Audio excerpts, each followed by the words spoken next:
अस्सलाम वालेकुम स्टूडेंट्स। आज का जो हमारा टॉपिक है वो है कॉमन आयन इफ़ेक्ट। ठीक है, इसमें हम देखेंगे कि अगर आपके पास जो है वो एक इलेक्ट्रोलाइट है और उसमें कोई दूसरा इलेक्ट्रोलाइट अगर हम ऐड कर देते हैं और वो भी ऐसा इलेक्ट्रोलाइट हो जिसके आयंस जो है वो फर्स्ट इलेक्ट्रोलाइट से कॉमन हो, तो किस तरह जो है वो फर्स्ट इलेक्ट्रोलाइट की जो सोलबिलिटी है वाटर में वो कम हो जाती है। ठीक है, तो अभी हम इसको जो है वो एक्सप्लेन करते हैं। सो देखिए, कॉमन आयन इफेक्ट क्या है। The degree of ionization of solubility of an electrolyte is reduced by the addition of highly soluble electrolyte containing a common ion is called common ion effect। यानी क्या है कि आपके पास जो है वो एक इलेक्ट्रोलाइट है, ठीक है, सपोज कर लें कि वो एक वीक इलेक्ट्रोलाइट है, तो वो तो पहले ही बहुत कम आयोनाइज हो रहा है और उसमें आपने क्या किया है, एक स्ट्रॉन्ग इलेक्ट्रोलाइट ऐड कर दिया है और वो स्ट्रॉन्ग इलेक्ट्रोलाइट भी ऐसा है जिसका आयन जो है वो वीक इलेक्ट्रोलाइट के साथ मैच करता हो। ठीक है, तो फिर वो स्ट्रॉन्ग इलेक्ट्रोलाइट क्या करेगा, वीक इलेक्ट्रोलाइट की जो सोलबिलिटी है वाटर में उसको कम कर देगा। ठीक है, सो इस फिनोमेना को हम बोलते हैं कॉमन आयन इफेक्ट, यानी कि एक इलेक्ट्रोलाइट जो है वो दूसरे इलेक्ट्रोलाइट की सोलबिलिटी को कम करे। ठीक है ना, इस चीज़ को हम बोलते हैं कॉमन आयन इफेक्ट। अभी एग्जांपल लेते हैं तो उससे क्लियर हो जाएगा। देखें, आपके पास जो है वो हाइड्रोफ्लोरिक एसिड है और आपको पता है ये वीक एसिड है। ठीक है, वाटर में आयोनाइज तो होता है लेकिन बहुत कम। ठीक है ना, तो वहाँ जाकर उसने जो है आइंस बनाने होते हैं as H positive and F negative. ये आइंस बने हैं लेकिन बहुत कम बने हैं। ठीक है, क्यों? क्योंकि हाइड्रोफ्लोरिक एसिड जो है वो एक वीक एसिड है, जल्दी आयोनाइज नहीं होता वाटर में। अब हुआ क्या कि ये एक था आपके पास सोल्यूशन और इसमें आपने कोई स्ट्रॉन्ग इलेक्ट्रोलाइट ऐड कर देना है। ठीक है ना, स्ट्रॉन्ग इलेक्ट्रोलाइट आप यानी कि आप कर दें इसमें सोडियम फ्लोराइड ऐड। ठीक है, सोडियम फ्लोराइड स्ट्रॉन्ग इलेक्ट्रोलाइट है। जब ये वाटर में आयोनाइज होगा तो ये क्या बनाएगा, sodium ions plus fluoride ions. ठीक है, ये आइंस जो है वो आपके पास बन जाएंगे। सो अब आप देखें कि सोल्यूशन में जो है वो फ्लोराइड आइंस ज़्यादा हो जाएंगे। तो लीच-एटलियर प्रिंसिपल के अकॉर्डिंग अगर सिस्टम डिस्टर्ब होता है तो वो उस इफ़ेक्ट को रिड्यूस करेगा। यानी यहाँ पर अगर फ्लोराइड आइंस ज़्यादा हो गए हैं तो रिएक्शन जो है वो बैकवर्ड डायरेक्शन में जाएगा। ठीक है, बैकवर्ड डायरेक्शन में जाएगा ताकि फ्लोराइड आइंस की कंसनट्रेशन कम हो सके, क्योंकि आप देखें सोल्यूशन में फ्लोराइड आइंस जो हैं वो ज़्यादा हो गए हैं। तो अब फ्लोराइड आइंस जो हैं वो सोडियम आइंस के साथ और हाइड्रोजन आइंस के साथ कंबाइन करेंगे और ताकि इनकी कंसनट्रेशन जो है वो सोल्यूशन में कम हो सके।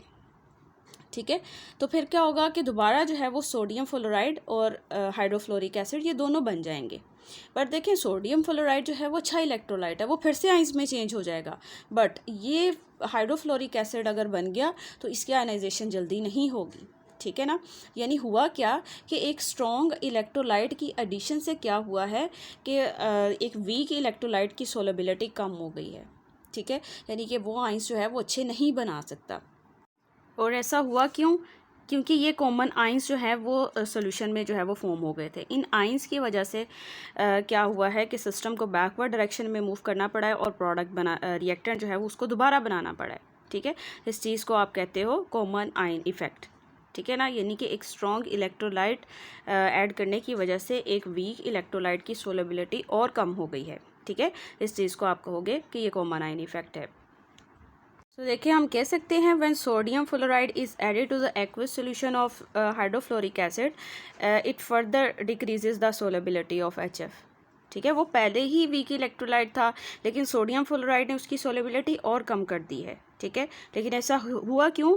Because it dissociate to increase the concentration of fluoride ions. ठीक है, ये वाटर में जाते ही हल हो गए और उसने जो है वो वहाँ पर फ्लोराइड आइंस बना लिए हैं, जिसकी वजह से एक्विलिब्रियम जो है वो शिफ्ट हो गया है बैकवर्ड डायरेक्शन में। ठीक है, यानी कि वहाँ पर रिएक्टेंट जो है वो दोबारा बनना स्टार्ट हो गए हैं। तो इस वजह से क्या हुआ है कि सोलबिलिटी जो है वो हाइड्रोफ्लोरिक एसिड की कम हो गई है। ठीक है ना, ऐसे ही होगा ना कि सोडियम फ्लोराइड जब आप ऐड करोगे इससे सोडियम आइंस और फ्लोराइड आइंस बन जाएंगे। फ्लोराइड आइंस तो पहले ही सोल्यूशन में है, यानी उनकी कंसनट्रेशन बढ़ गई, इस वजह से रिएक्शन जो है वो बैकवर्ड डायरेक्शन में चला गया। ठीक है, लेकिन हमें तो फॉरवर्ड डायरेक्शन ही चाहिए थी, हमें तो आइंस बनाने थे।